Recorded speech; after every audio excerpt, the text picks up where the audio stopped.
I mean, first of all, the president and the administration, the vice president, the first lady have indicated significant interest in the continent. And the African Leaders Summit in December, I think, was a real success and a very important moment in terms of continuing to foster strong relationships on the continent. And it was really an honor for MCC to be so involved in that. We signed our first regional compact for just a little bit over $500 million that enabled us to help Benin and Niger build a road transportation network that will increase trade between Niamey down to Cotonou. And we also had a number of terrific meetings with heads of states. It was a really successful few days, I think, and we found it very, very valuable. So we're very excited about that, and we now to get to the second part of your question, we are in regular contact with our sister agencies, USAID, USTDA, the DFC. We talk to the State Department a lot. The Peace Corps is beginning to congratulations to them, get their folks back out into the field, and we're often in coordination with them about how we can work together on various pieces. Of course, that's excellent because, of course, Africa wants to integrate through the creation of the Africa Continental Free Trade Agreement. So yes, this regional type of compacts that you just mentioned between Benin and Niger, that plays right into that overall goal of the continent. Yes, it very much matches what the continent aspires for itself. When you talk to leaders in the country, what you hear about is how interested they are in greater integration as a way of driving economic growth. And there's all kinds of interesting statistics that compare the degree of regional trade with other parts of the world. And there's certainly room to grow there.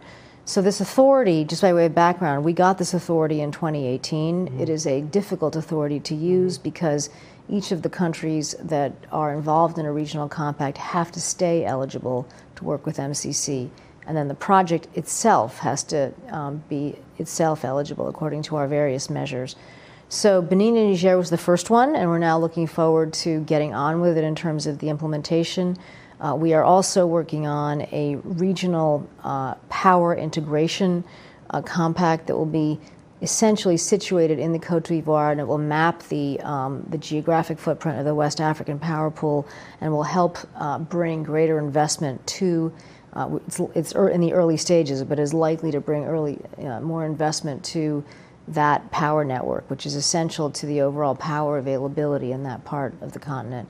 And then just in December, our board approved a third regional compact, which will be initially situated in Senegal, but we will start, and some of its neighbors, but we've got to start the process by looking at what are the main sort of regional integration opportunities that could be in and around Senegal, and then we'll go from there. So it's a very powerful, difficult to use, but very powerful authority, and we're very enthusiastic about using it not only on the continent, but you can also think about where it could have application elsewhere in the world.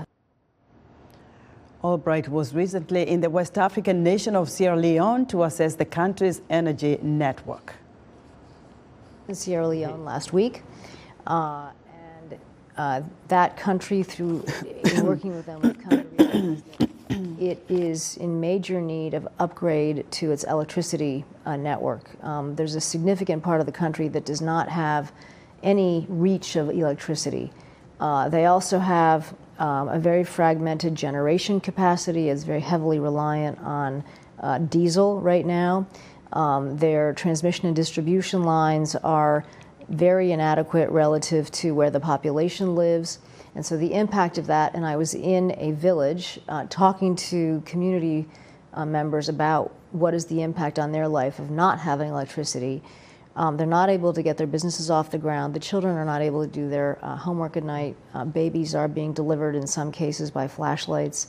And so lack of electricity in a country is a fundamental barrier. So we are in the process of helping them identify what are the particular gaps in their overall energy landscape that need to be invested in.